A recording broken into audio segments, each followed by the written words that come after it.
જય માતાજી। આજે હું બનાવીશ કેરીનો શરબત। તેના માટે કાચી કેરી, ખાંડ, જીરું પાવડર, મીઠું, સંચર પાવડર અને ઠંડુ પાણી લીધું છે। તો આપણે પહેલા 2 ગ્લાસ જેટલું પાણી લઈશું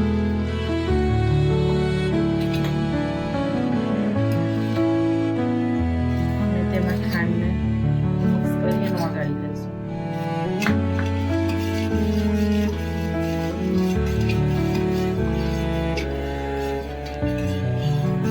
ખાંડ ઓગળે ત્યાં સુધીમાં આપણે કેરીને છોલી અને છીણી લઈશું।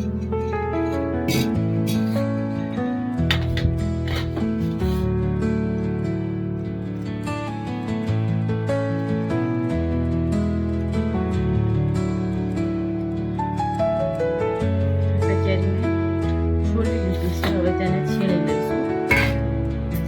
કેરીને ગમે છીણીથી છીણી શકાય અને જો છીણી ના હોય તો તેને મિક્સરમાં ક્રશ બી કરી શકાય, પણ છીણેલી કેરીનો બહુ સરસ લાગે છે શરબત।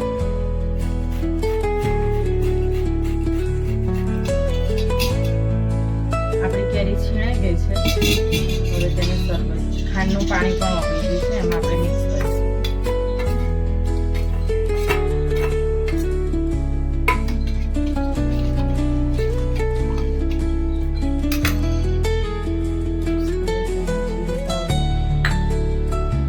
ડાયરેક્ટ વાટ્યું છે શેકેલું જીરું અને સંચર પાવડર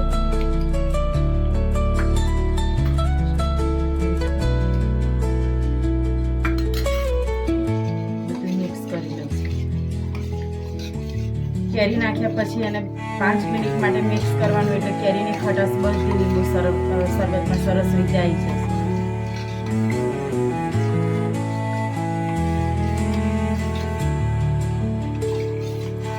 આપણો કમ્પ્લીટ થઈ ગયો છે કેરીનો શરબત। એને ગાળી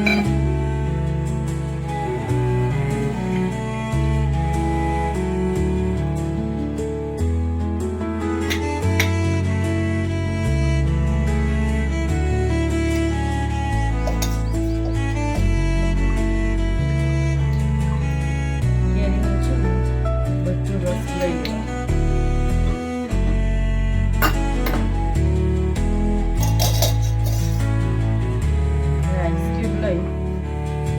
કેરીના શરબતને સર્વ કરીશું। ઉનાળાની લૂમાં ઠંડક આપે એવો કેરીનો શરબત તૈયાર છે। બનાવ્યા પછી જે આપણું કેરીનું છીણ વધ્યું છે ને તેને સરસ જીરું, ચપટી સંચર પાવડર, ચપટી મીઠું, ચપટી મરચું અને ખાંડ નાખવાની જરૂર નથી હોતી, એ આપણે કેરીમાં શરબત વખતે નાખી દઈએ એટલે।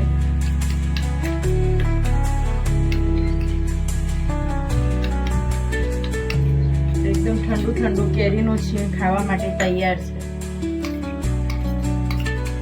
અને ટેસ્ટમાં પણ બહુ સરસ લાગે છે। તો આપણે તેને સર્વ કરીએ।